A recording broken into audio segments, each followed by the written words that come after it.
Commission of Inquiry is back. So it started on Monday, the 26th of January 2026.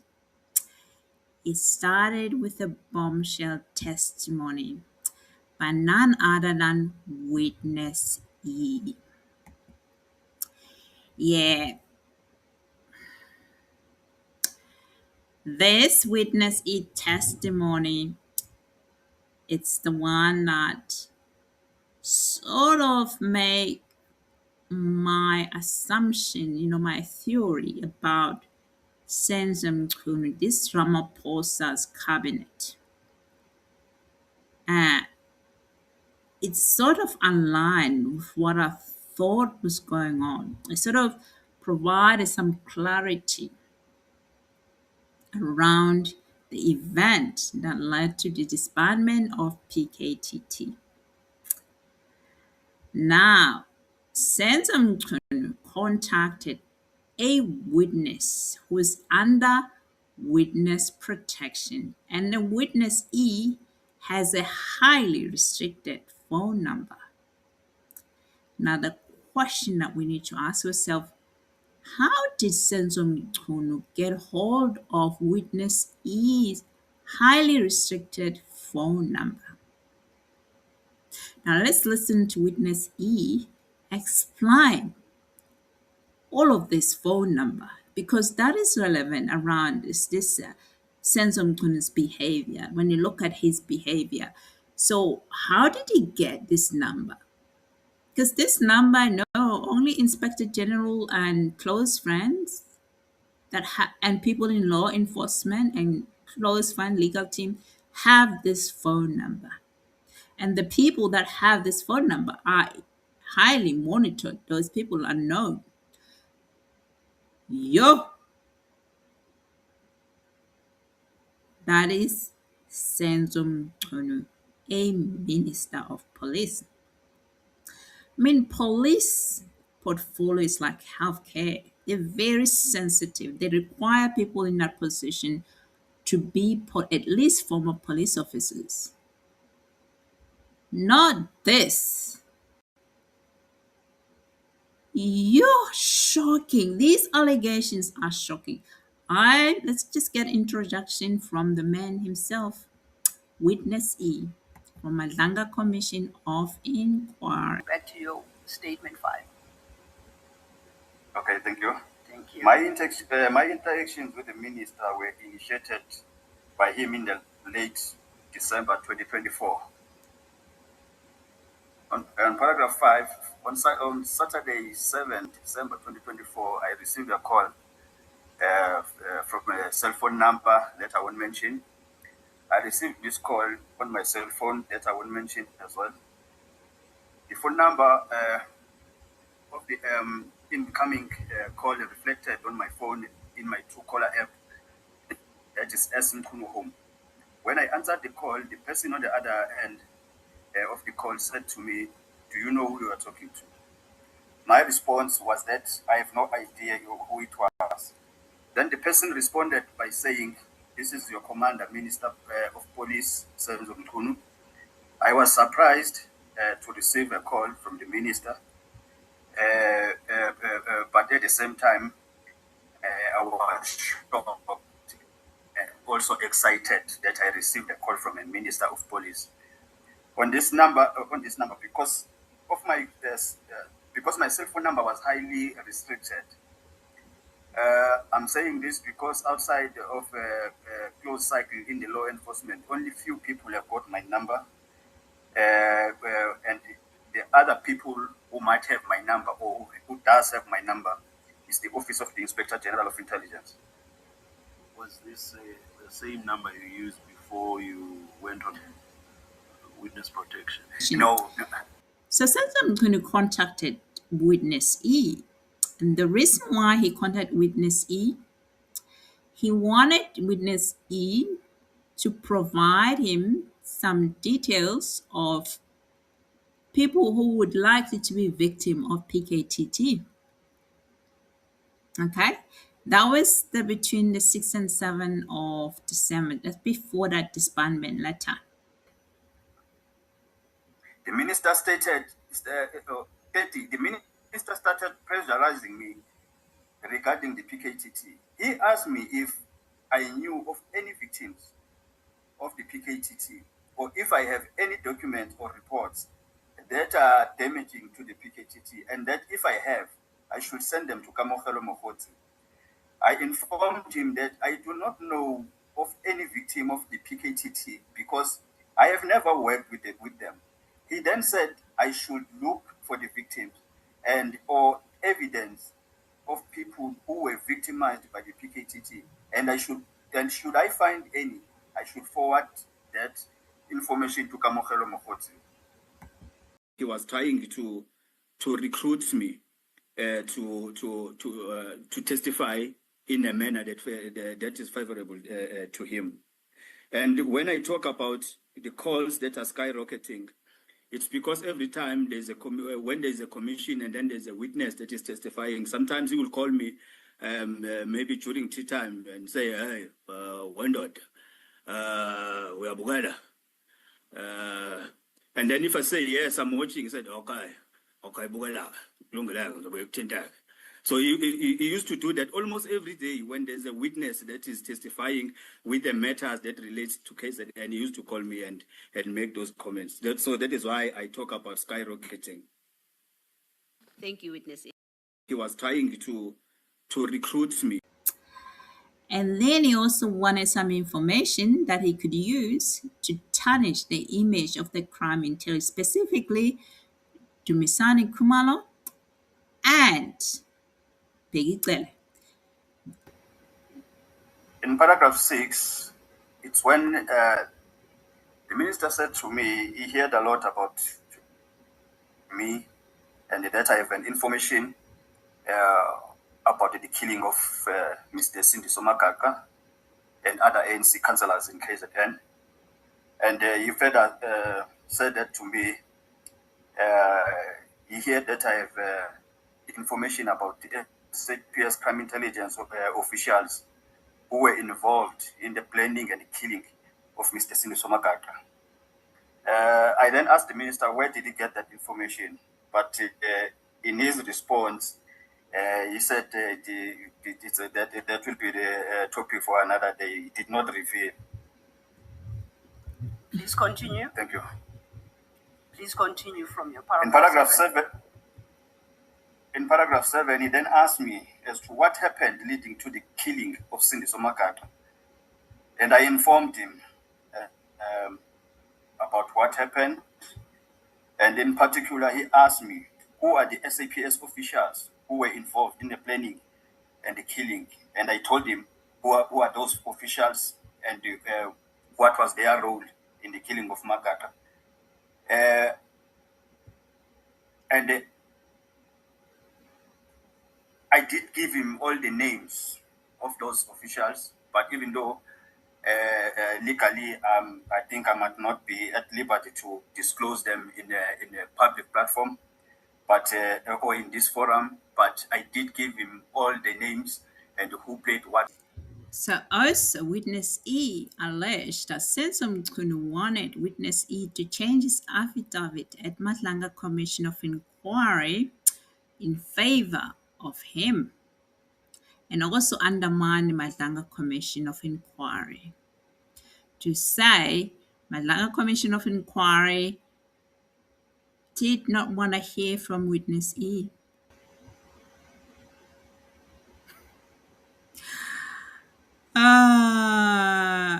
This is consistent with the cartel behavior. They don't just kill people, they kill information. They're cartels.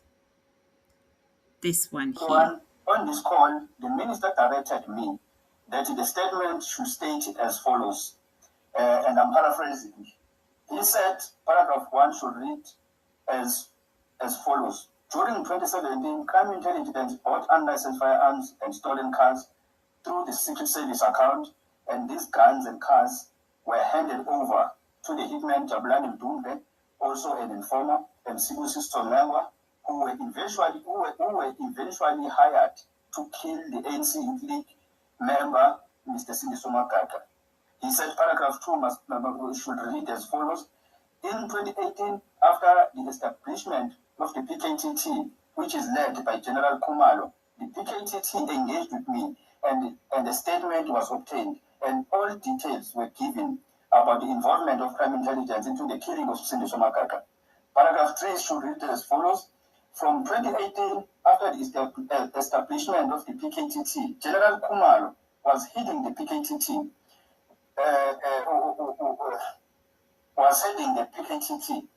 As from 2022, General Khumalo was appointed the head of crime intelligence. To date, General Khumalo has never done anything about the information that I have given pertaining the involvement of crime intelligence members, even though he is the head of crime intelligence. Paragraph 4 should read as follows. Sometimes this year, 2025, Minister Mchunu and I spoke about my promotion issue and that the minister promised that he will escalate the matter with the SAPS. In that paragraph, 2025 was not true because the engagement with my grievances, they start from the 7th and they start from the 7th up to the 9th, in 2024 December. So the conversation did not start in 2025, but he said, I must put it this way. Paragraph 5 should read as follows. In August 2025, the investigating officer in the case of Senzo Mchunu informed me that the case is sub judice and therefore I cannot make a statement or testify anywhere else without him being informed. Paragraph 6 should read as follows. In November 2025, the Madlanga Commission investigators consulted with me, but the commission is not calling me to testify. Witness. So the very same email that Witness E wrote to Senzo Mchunu and his chief of staff Mkabinde were leaked to the media and leaked and then reshaped in a way that it actually pushed the blame to the crime intelligence, the head of crime intelligence, Dumusani Kumar. The stuff about slush fund, yada yada, it's false. It's false. It's propaganda and it's false. The people who are pushing it, they have alternative motive. The people who are pushing this stuff around crime intelligence. And I'll tell you why, what is the reason why they would actually be targeting crime intelligence. That's why I'm saying this behavior of Senzo Mchunu is more cartel-like behavior.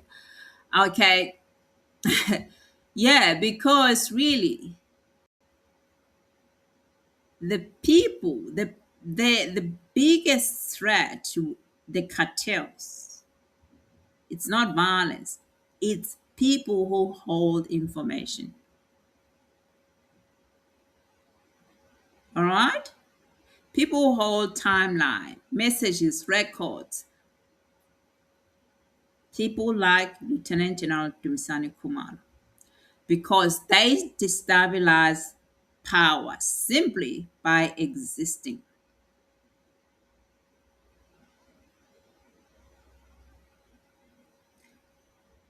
That's why you're seeing this high rise in crime in South Africa. They're not dealing with crime.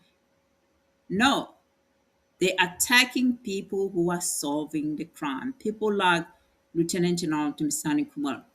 People like Ntanta Mkhwana's. The attack is on those people who are solving crime. So that's why you see this narrative shifting.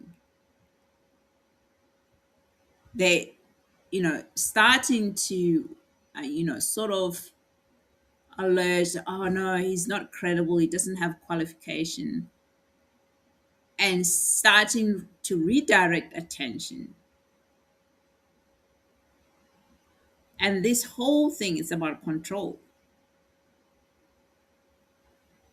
So because really, when the information that Witness E knows about and Lieutenant General Ntanta Mkhwana's and Dumusani Khumalo, the information they hold cannot be controlled. the people who hold those information becomes the threat.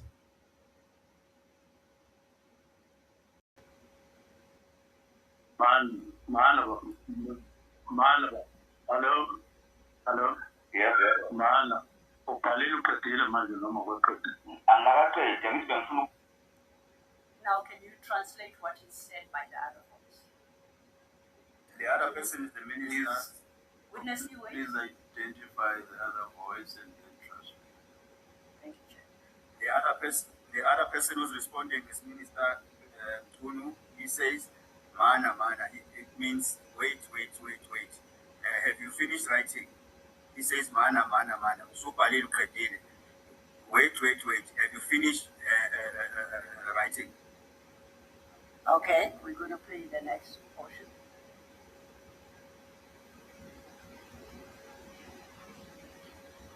Angithi bengifuna ukusilungisa sengibhalile kodwa ngicabanga ukuthi ngiqedile kodwa manje kufanele ngisithathe ngoba manje bengifuna ukuthi aqale uzwe ukuthi ngibhale kanjani.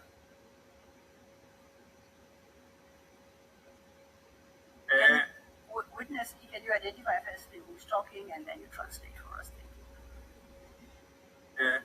The second person who responded is myself. I said, I think I finished writing or drafting the statement, but I think I'm not yet done.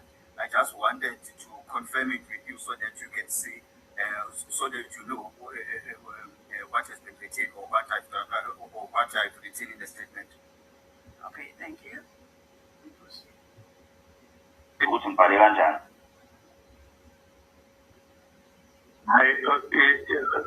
WhatsApp now, kule ndoda. Yoza uqedile sala sikhuluma. Oh, okay. Okay, then can you translate the last bit? The last person is Minister. The second last person. The second last person was the Minister Mchunu. He said no. I must send it via WhatsApp to this man. This man is the one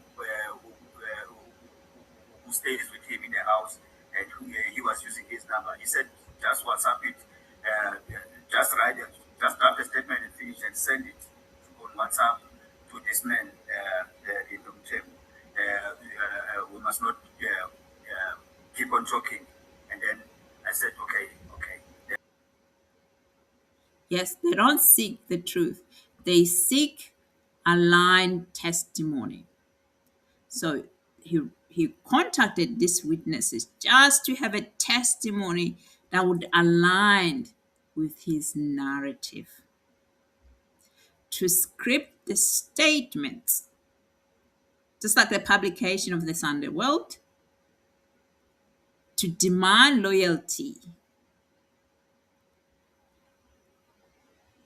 and to treat this Madlanga Commission of Inquiry as a theater, not as a true forum. This behavior of Senzo Mchunu, it's absolutely concerning. It's very concerning. And you guys should be very concerned about this behavior. For someone who has been appointed by the president, Cyril Ramaphosa, to be a police minister, for God's sake. You know, police force require people with expertise and experience. It's just like healthcare.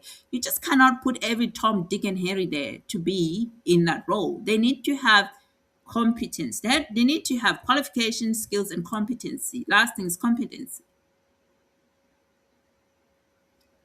So to gain public trust, so people can trust in the law enforcement. Not this.